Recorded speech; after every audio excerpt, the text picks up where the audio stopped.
There's nothing better than heading out for a hunt with your mates, and in this episode of the Australian Huntsman, I've got good friends Jordi and Dodge at my side. Jordi's behind the trigger on this one, but can he convert? Join us as we harvest wild New South Wales fallow deer and cook some mouth-watering venison pies. Learn some butchering tips and share the joy of the hunt with us. It's time to get bloody. I hunt animals in the pursuit of life. Life lived and life taken. I believe it's through this dance with nature and the wild places that we truly live, connect and grow. I'm Chris Waters, the Australian Huntsman, and these are my stories. When hunting in a new location, it always pays to have some local knowledge, and thankfully, not only is Dodge a local boy, but he's also a professional hunting guide operating under the name Accurate Hunts. You also might recognise him being one of the hosts of the Endless Pursuits podcast. Jordi's a bit of a fanboy. You missed your seat, Jordi. Yeah, I know. Big enough for it. That one. Now, another reason to go with the local is because they know where the best food is, and Dodge is no exception. So, before we hunt, we're going to eat. First day on the job, Chris. Yes. Thank you. We're here at the Snake Creek Cattle Company and their on-site cafe for a cheeky pie. Now, ask any local, these pies are legendary, with their meat 100% sourced directly from the property, 0 food kilometres. This is how food is supposed to be made, paddock to plate to mouth. Welcome to Dodge's Story Time. Dodgy facts. Dodgy facts. We're sitting here with one of our biggest fans, Not him. the Irish chef. Chili, relish, and chili. Oh, yeah. Thank Yeah, you. on the relish. Wagyu. Oh, the relish. You go relish. Chili or piccalilli? They have a commercial pot. How are you supposed to get your book? Put that in there? You recording this? Yes. When she offered us knives and forks, I think she was talking from experience, and we probably should have taken her up on that. What are we going to do now, Dodge? We don't have a fork. Are we going to go back? Can't go back. Feeling inspired with our bellies full of locally produced meat, we head off to the hunting location in the hopes of enjoying our own harvest, wild venison meat that we can use in our own homemade pies. It's just a matter of getting the buggy off the trailer, loading the gear up, and we're ready to go. I can't believe he took the tan hat. Matches my outfit and my eyes. Cheers.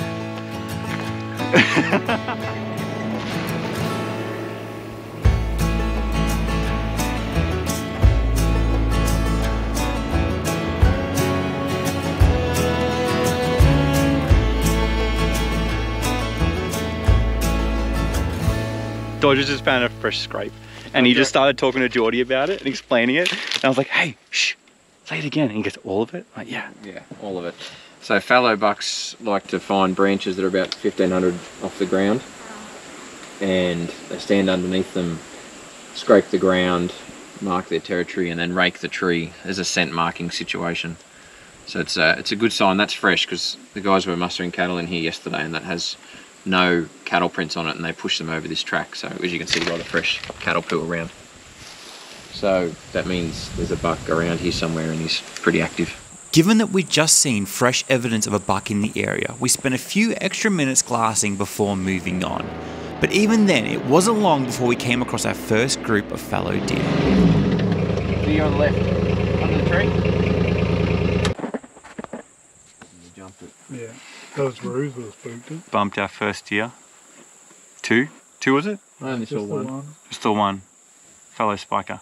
80 metres. Where was he sitting? What tree Up was he there. sitting? I just saw his head and shoulders pop up, Yeah. so it was bedded in that thick stuff. So it was bedded on the edge of that thicket, and then just popped up to see what we were. With visual confirmation that there were deer nearby, we opted to leave the buggy behind in favour of covering some territory on foot. Now, while you can't cover as much ground this way, stalking on foot dramatically reduces the chance of spooking deer, while increasing your chances of getting the jump on one. Moving on foot also forces you to connect with the terrain, providing you with data about how dry, wet or noisy the ground is. The better informed you are about what's under your boots, the better chance you'll have at sneaking up on a deer. Now, the cruel irony of it all is sometimes you can travel all that distance only to come back to your vehicle and spot the deer there. But hey, that's how it works sometimes. Jordi's just seen a deer. Just over there. There's a fallow doe. There's a few of them. It's about 89 metres. So he's just going to line up for a shot. Take your safety off.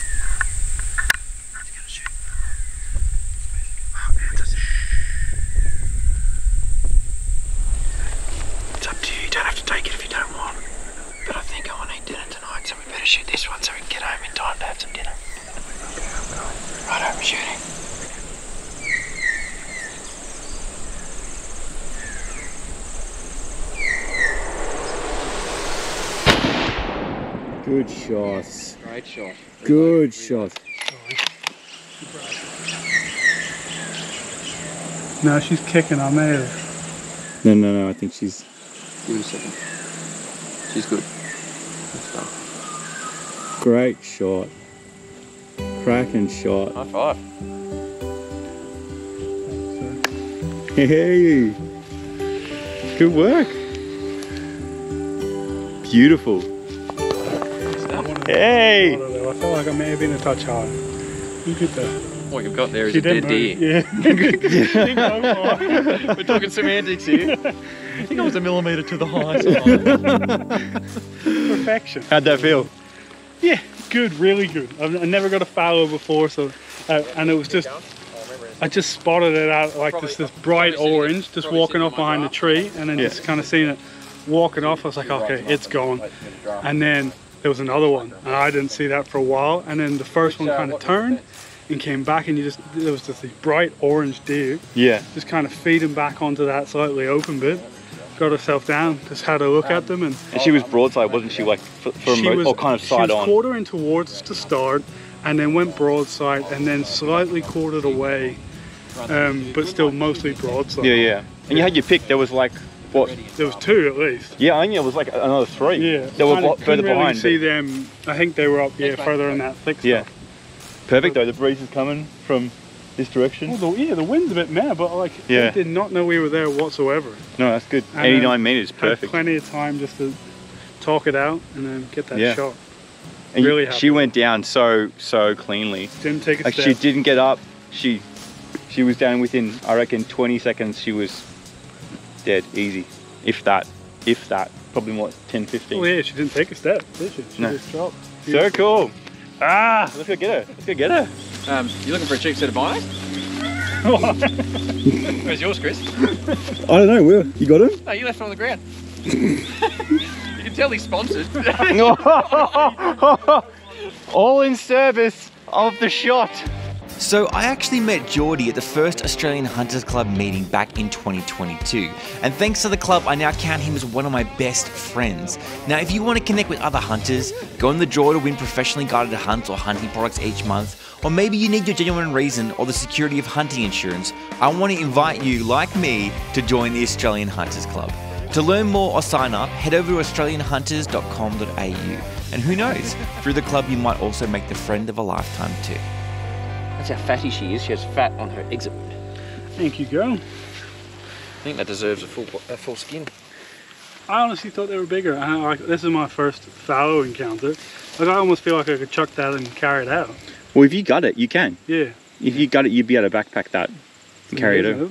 It's a beautiful animal. Good work, Jordi. The white hairs don't seem to go winter coat, just the other colours. Oh. So the other colours come through in a thicker coat, It's like and the Chris white with gets his beard absorbed. in the summer, it goes ginger. Well, I'll tell you now, it's not just summer. It's just gingers are for life, mate. It's a brotherhood for life. Cool. Now the fun begins. Nice one. Now the fun Thanks begins.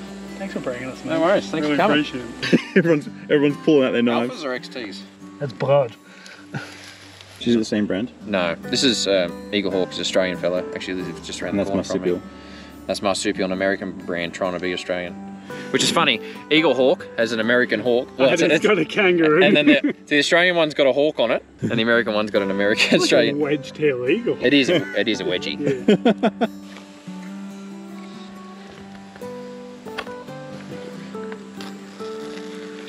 So your two fingers hold it apart and stop the internal lining coming up on the knife. Now we have the beautiful Caul Look at Fat. that Caul Fat. So we're going to take that. To take it, there's not a whole lot of prettiness to it, but it's just gathering it up. And see here it fades out to nothing? Yeah. That's just where it That's the edge separates. of the line, Yep. okay. And that's probably the extent of it. Beauty. So then, it's called Caul Fat, C-A-U-L, or lace fat, Yeah. which you can see why. Look at that. I mean, Beautiful. Don't know how many husbands that marry a wife she's wearing that down the aisle, but But think about it. And it encases the stomach, eh? correct. And for temperature regulation, Oh. but also for And is this holding it different at together. different times of the year? Well, Like, will you get more in the winter or less? in the winter I haven't found it as thick. Yeah. Right now it's, you know, obviously just coming off the back of summer, You've so had a that good even the paddock to stags feed would have. So during pregnancy this would diminish. Yeah. Because they're putting all their energy into growing. Into the milk and all the protein. So this is them preparing. Yeah. Oh wow, you can see that it's gone crisp, eh? It's done. Wow. So if you lay it nice and flat, it dries out and it's dries easier. out or cools down, then you can roll it up. That's already Crispy. like plastic. That's super cool. Food for the night. With the field dressing done, the next step is to skin the deer so Jordi can have the hide tanned. After that, we can move on to butchering and finally make our pies. But first, we need to hang up this deer. Just little dodgy tips. Dodgy facts. To remove this part of the leg but leave the tendon on to hang off, we need to take it off here, and there's 2 joints here. If we take it off at the first joint, you actually lose this bit of bone that connects through to this tendon and you can't hang the deer anymore. What we need to do is remove it at the second joint. Now the way to find that, hold the leg straight, run your fingers up, you're here on the bone, it comes out over the first knuckle, in, and then comes out again. And it's at the high point of the second ridge where you make your incision. And when I say incision, it's just a circular cut all the way around through there, follow around both sides. Beautiful. Done, clean. Now go, Jordi. Out, in, out, bring back there.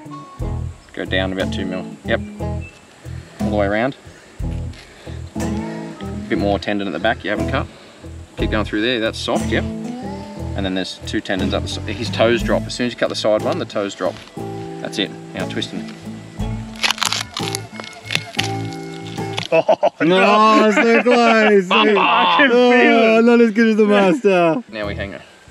Now, if you haven't skinned an animal for its hide yet, I can't recommend it enough. It's an exercise of skill building, precision, and patience. And if you're lucky enough to have a few good mates with you, well, you can get the job done in no time. If you put in the work, you'll be richly rewarded with something that will forever remind you of your experience. Trust me, it's worth it. So Dodge and Jordi just finished skinning the beautiful fallow doe, and Dodge said he has a little surprise for snacks. Special snacks. What do we got? What do we got here? Oh, brownies! Surf and turf, boys. This is like Non-sanitary. This is hunting. Beautiful. This is guarding. Nice clean air. Yeah, exactly. In our meat is, we can eat other meat. Woo. So with the meat frozen, vacuum sealed and flown back to Victoria, we're now ready to make our wild venison pies. Now if you want some detailed instructions on how to cook venison pies, you can watch the full video over at the Australian Huntsman YouTube channel, where Jordi offers some fantastic cooking tips and goes through the entire cooking process in detail. But for now, here are the basic steps. First, you need to cut up your venison into nice 1.5cm cubes. Then mix and massage 2 heaped teaspoons of plain flour, garlic salt, mustard powder, sweet paprika and a couple of cracks of pepper into your meat. Oil and heat up your pan so you can start browning your meat. Now you can chop up some onion, leeks, celery and carrot. Once that's done, head back over to your meat and turn each piece so it's brown on all sides. When that's done, you can add it to your slow cooker. The next step is to chop up a large potato into generous chunks, then add the bones and potato into the slow cooker with your browned meat.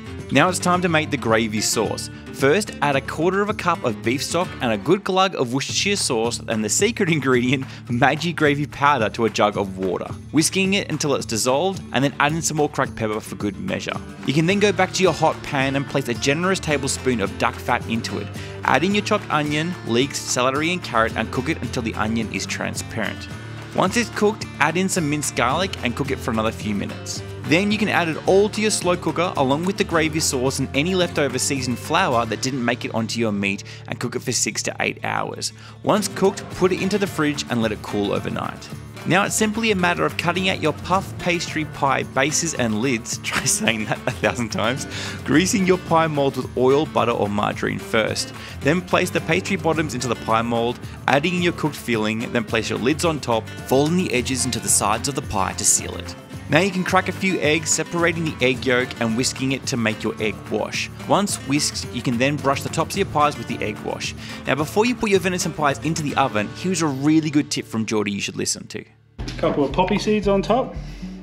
Because, you know, if you're cooking game meat for someone, well, this is what we're about. Like, you want it to look good. You know, people eat with their eyes first. You want to make it look like a pie that came from the shop. Because if you want your family to be happy about you going hunting and bringing home the food and, you know, living our life that we love, put the extra effort in. That's a great tip. That's a really good tip. Now, pop that in the oven, and we're going to say check it after 20 minutes, and then we'll go from there. This is what it's all about, connecting with the animals that you are hunting and the people you are hunting with. What better way to do this than over a pie? Very Australian. I just want to encourage you, if you haven't already checked out Dodger's Guided Hunting Business, Accurate Hunts, go do that now. Details are below. Also, both Jordi and I would love to see you join as a member of the Australian Hunters Club if you're not one already. Just head over to australianhunters.com.au to learn more or sign up. And finally, if you enjoyed this video and you're keen to watch another one, you can check out the rest of the Australian Huntsman Season 1, which is linked below, or stick around now for a sneak peek at the next episode. Love is in the air and the billies are in full rut, relentlessly pursuing nannies all over the New South Wales Central Highland Mountains. To ensure a level playing field while the billies are blinded by their passions, my adventurous friends Jordi, Alex the Wild Food Master and I are setting out on an epic journey up the mountain peaks to chase these aroused billies. Get ready for a mile-high adventure filled with tantalising views and heart-pounding action. The kind that won't make you blush or even get you in trouble.